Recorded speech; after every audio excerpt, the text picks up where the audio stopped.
There is obviously, and I think it's beyond comedically, a movement in the United States to embrace socialism.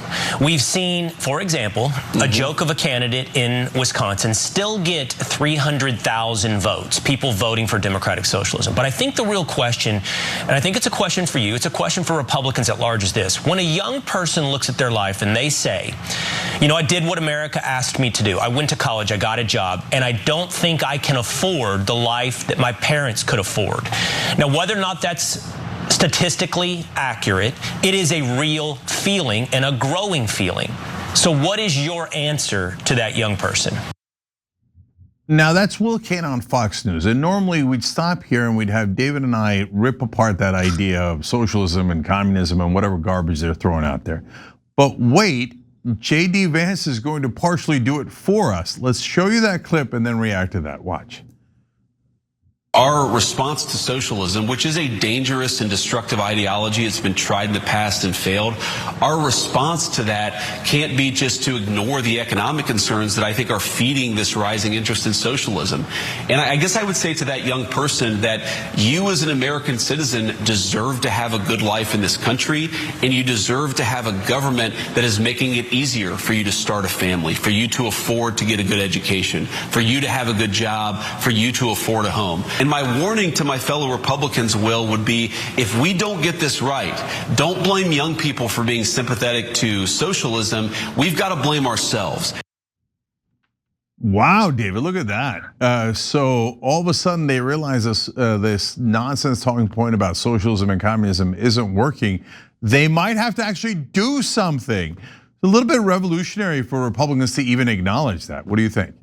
I mean, I agree. Like I'm sort of blown away that JD Vance answered that in a weirdly honest way. Now, I clearly don't agree with where he wants to take the discourse and the policy debate, but I do think him saying, "Listen, we can't blame young people for the lived experience that they're dealing with." And can't blame them for asking questions about the status quo. I mean, I think that's correct. I think that's like a fair answer. You know, I think that is ultimately what's going on and what is prompting, I do think, an interest in a different kind of paradigm in our politics.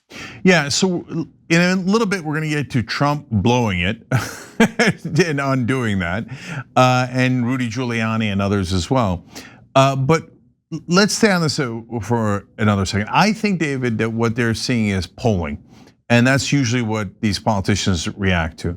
So they probably tested, hey, what if we call them socialists, and are starting to see not only is that not working like it used to with the 90-year-olds who watch cable news, but that it's maybe even a little counterproductive.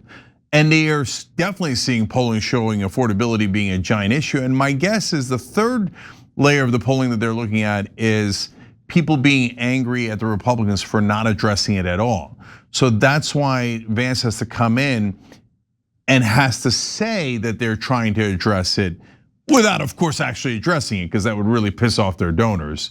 So it feels to me like they're responding directly to polling results that I've even seen. I completely agree, and I also think part of the reason why I think the polls have changed on the socialism question is, let's remember the fall of the Berlin Wall, like the end of the Cold War, that you and I are old enough to remember growing up at the height of, right, the 1980s, the height of the Cold War, the fear of socialism, communism, and that had been, you know, defining American politics for 50 years at that point, right? That was now, the fall of the Berlin Wall was now 30 plus years ago, 35 years ago, okay? So the point being that the scare tactics around socialism and communism, they don't ring as true to somebody who's, let's say, 30 years old, that never experienced the Cold War and might not even understand the kind of fear-mongering reference to that word, right? Like the people, a whole generation has now grown up not immersed in the Red Scare fear-mongering around words like socialism. And so those words potentially have a different set of meanings to younger people, meaning it doesn't evoke, images of Rocky IV and the Cold War and the Cuban Missile Crisis.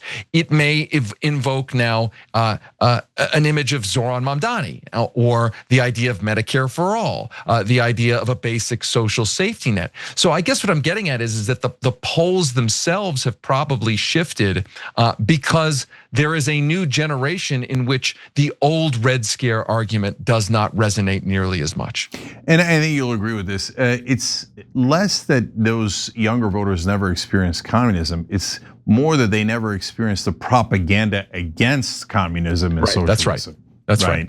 That's right. Exactly. Yeah, and it's not like communism worked. So we're not defending communism here. We're just saying that you guys didn't live what we lived, which was mainstream media doing anti-communism and socialism propaganda 24/7 on a treadmill that never ended, right? And it scared the hell out of people. Oh my God, the communists are gonna kill us, the socialists are gonna take over.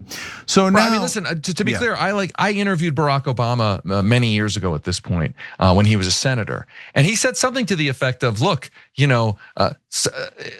what they have in Western Europe, like the basic social safety net, social democracy, right? Doesn't seem so Maoist to me. That's what he said to me. And I think he was actually getting at like an important truth. Like there's communism and kind of hardcore socialism that's been propagandized to create all these images in an older generation's head. And then there's the basic social democracy that exists in many, if not most, advanced industrialized countries. Things like universal basic health care, right? That doesn't sound so scary to a generation that is struggling to afford everything. What's scary to that generation and to more and more Americans is simply not being able to afford the daily necessities of life. Yeah, so now we're gonna let JD Vance make the case that they're actually doing something about this, and then we're gonna show you Donald Trump hilariously blowing up the whole thing, okay? But first, let's watch Vance. That whilst these things sometimes take a little bit of time, we are already seeing the positive results come from the president's economic policies. We're seeing trillions of dollars of new investment into this country, which means good middle-class jobs for young people, middle-income people all across our country. We're seeing housing prices finally stabilize. They doubled during the Biden administration. They have finally kind of flatlined during the first year and a half of the Trump administration. We also want to get interest rates down, of course, so that young people can afford a home. And I think what is so unique and refreshing about Donald Trump's economic policies is that it's not the same old economic, ideas that you would have heard 30, 40 years ago. He's talking about rebuilding our industrial base, rebuilding the heartland, making our streets safer, making it possible for young people to afford to buy a home. You know what TYT has always been about? Taking on the corrupt, greedy establishment. For us, it's the corporate media. We've been fighting that fight for over 20 years. For the cell phone industry, it's the same story. A handful of massive corporations ripping you off. That's why we're partnering with Noble Mobile. They're the only wireless company with the same mission as ours, to fight back. Their Noble plan offers unlimited data for just $50 a month. But here's the best part. For any data that you don't use, you get cash back. Real money you can spend however you want. Stop letting your unused data pad the pockets of billionaires. With Noble, you take control over your data. And by switching to Noble, you're directly supporting TYT in our mission of bringing you honest, independent news. So give Noble a try and make the switch today. Scan the QR code on the screen now or visit go.tyt.com/plan. That's go.tyt.com/plan. Yeah, it's fine enough propaganda. We're doing amazing stuff. Of course, the reality is they're not doing any of that. What world is he talking about? What America is he talking about? Frankly, I'd like to live in that America that he's describing. This amazingly affordable country. Where is that country? What planet is he living on?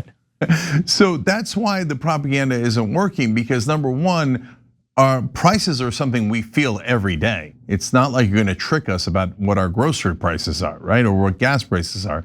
And number two, because of social media and online media, just regurgitating propaganda on TV isn't working these days. And so, look, we're fair show in America. There are actually literally about 3 or 4 things the prices have gone down on: eggs, bread, and cars, if I remember right.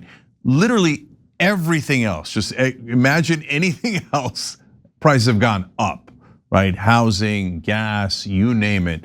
And inflation is a real problem, and now unemployment's a real problem. So we're in a world of hurt here, but it's okay because Donald Trump says he doesn't care.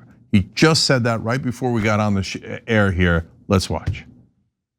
For you to pay a tiny little bit more for your gasoline, just remember you're doing it so that a very evil country cannot have a country. Really, it's the #1 state sponsor of terror in the world. We don't want to have them have a nuclear weapon. So remember that when you have to pay a little bit more, you're at $4. It's okay. I mean, it's I'll never apologize. I did the right thing. So he'll never apologize for it. So you're paying more for gas. He doesn't. So he said before that he doesn't care about higher gas prices. He also said it's actually a good thing that we have higher housing prices. Maybe if you own a couple of mansions, it might be a good thing that their value has gone up, right? But outside of that. So while Vance is out there going, no, we care. How much is Trump blowing it every day by saying, no, I really don't care what happens to you at all? Well, to my mind, both of them are doing sort of a version of politics that we know hasn't really worked in the past. And we know that, by the way, I think from the Biden years. It was incredibly frustrating to see during the Biden years that coming into re-election, or Kamala Harris's situation, there was this argument that from the Biden administration that Americans should essentially be more grateful for the economy that they had. And I think this is a trap that incumbent administrations fall into, which is this idea that they have to defend the status quo because they're in office. And it misses a really important lesson from history. One of the most profound lessons that I think FDR back in the 30s taught about politics was, it wasn't that getting elected the first time against Herbert Hoover was so amazing, because Herbert Hoover was the incumbent during the Great Depression. What was difficult politically was for FDR to get reelected in the middle of the Depression. And how did he do that?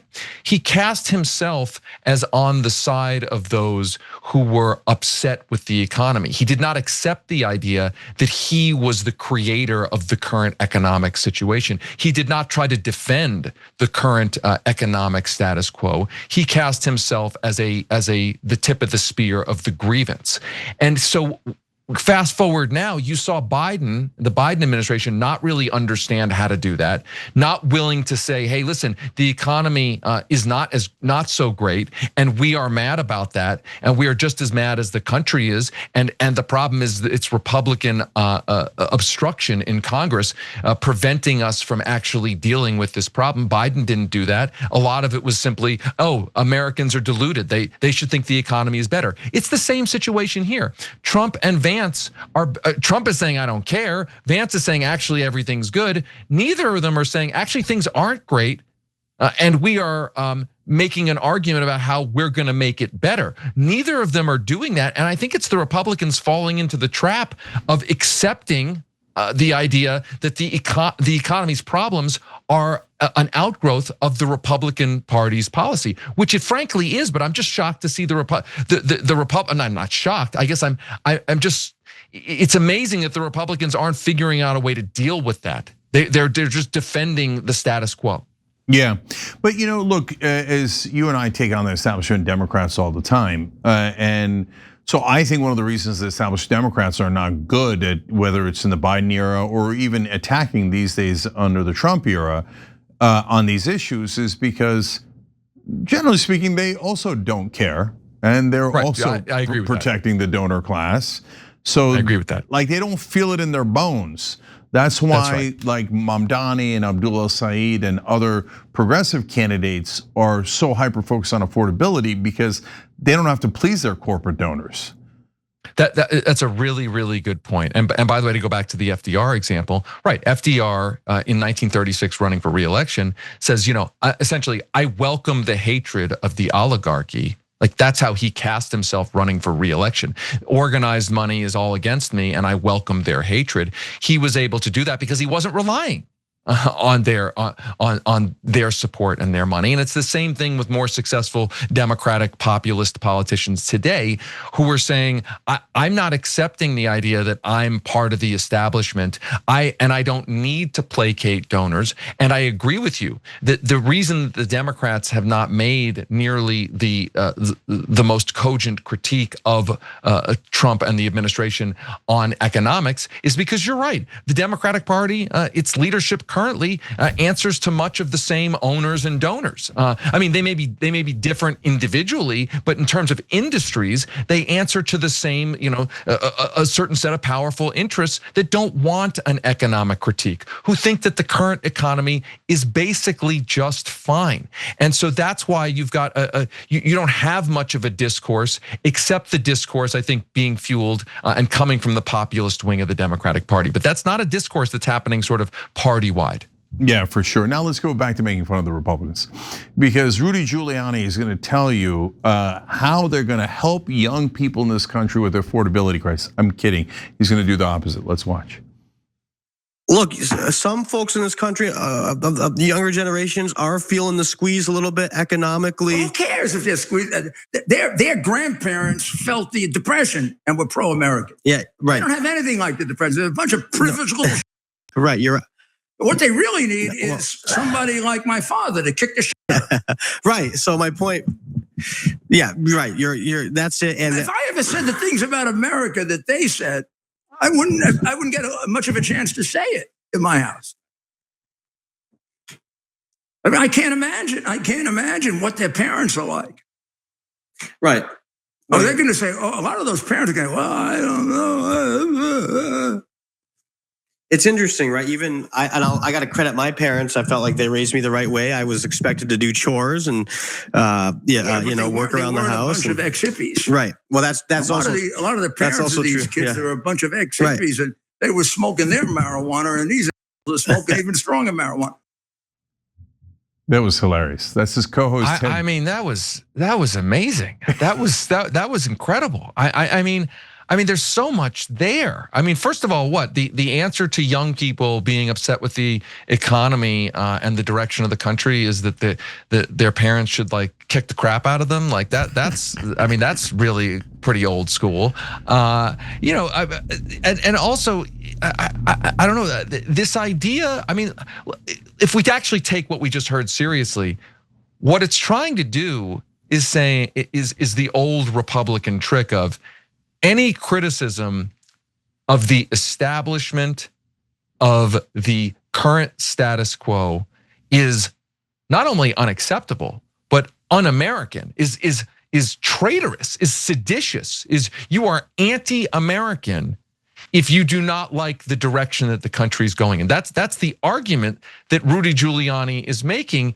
And the problem with that argument politically, obviously, is that, look, there are a lot of like rank and file MAGA conservative folks in this country, young, old, middle age, who also don't think the economy is very good and that economic policy is being directed well. I mean, you look at the polls, right? This is a nonpartisan issue. Like, do you think the country's going in the right direction? Like, not a lot of people do, and not a lot of people think the economy is humming along so well. Yeah, no, that was hilarious as Ted Goodman, his co-host, is trying to redirect him to, remember, we're trying to have empathy for young people. Remember, they're gonna vote, right?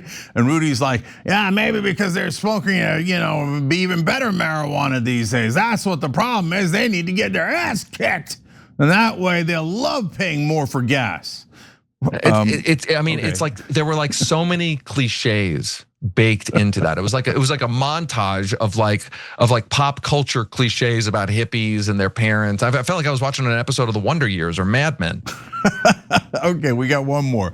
How are we gonna top that? Well, Representative Glenn Grothman, a Republican, is going to argue that they haven't helped rich people enough. No, he's not, is he? Let's watch. Don't let anybody tell you that people running Congress right now are looking out for the rich. Actually, I think we should do a little more for them. But we don't, right now, We are doing all we can to help the middle class, right? If I was designing a tax cut for the rich, I wouldn't talk about overtime. I wouldn't talk about car loans, right? No, you didn't hear it wrong. He literally said, I actually think we should be doing more for the rich.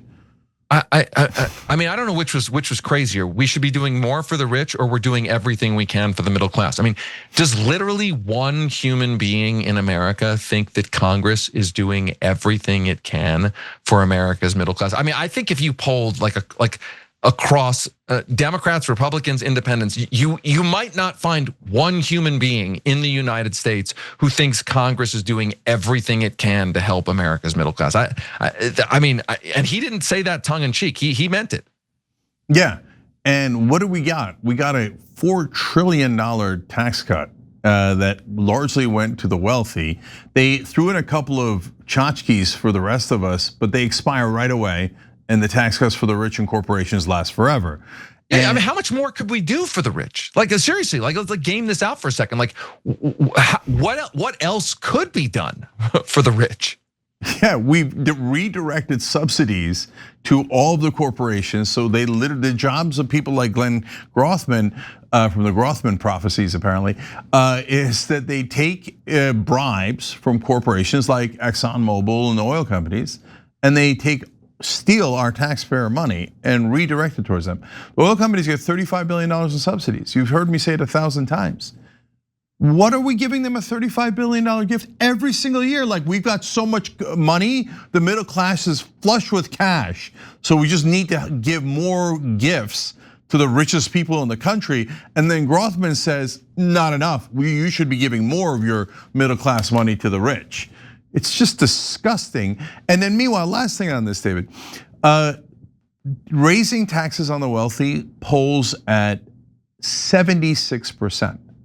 Yet, if you watch mainstream media, all you'll see is these radical progressives with these very unpopular radical ideas of tax increases for the rich. Can you imagine? So I often characterize mainstream media as the getaway driver in this great American robbery. So would anyone in this country guess that 3/4 of Americans want to raise taxes on the wealthy? Because our media lies to them 24/7 and pretends the opposite. Well, what's incredible about it is that that those kinds of numbers exist, even though corporate, oligarch, and billionaire-owned media denies the existence of that reality in almost every form of every piece of content that it produces. In other words, there is that support for raising taxes in a serious way on the wealthiest part of the population, despite the 24/7 propaganda campaign to either completely ignore the issue or deny that reality. I mean, that says to me that the support for that kind of basic reform is so strong that it exists despite essentially the Jedi mind trick that is being pumped into people's mind all the time. Like, and I would also say, Cenk, something that I think you probably agree with as well. It's also undermines the idea that mainstream corporate media is as powerful as it thinks it is. Like, it is powerful, to be clear. There is a power in corporate, oligarch, and billionaire-owned media, but it has less power than ever before. And this is one data point in that support for raising taxes on the wealthy, which is almost never represented in corporate media, exists despite that corporate media propaganda, which is an implicit data point that the propaganda isn't working as well anymore. Yeah, that's 100% right. And David and I have been speaking against this for the last 20 to 25 years, but seeing online media succeed enough to be able to breach the walls of corporate media propaganda is a thing of beauty. And we've been waiting our whole lives for it. So I think we're past the tipping point, but we're not at victory yet. We need to actually get people into power that will actually do something for the average American in the middle class and not constantly help the donor class. Every time you ring the bell below, an angel gets his wings. Totally not true, but it does keep you updated on our live shows.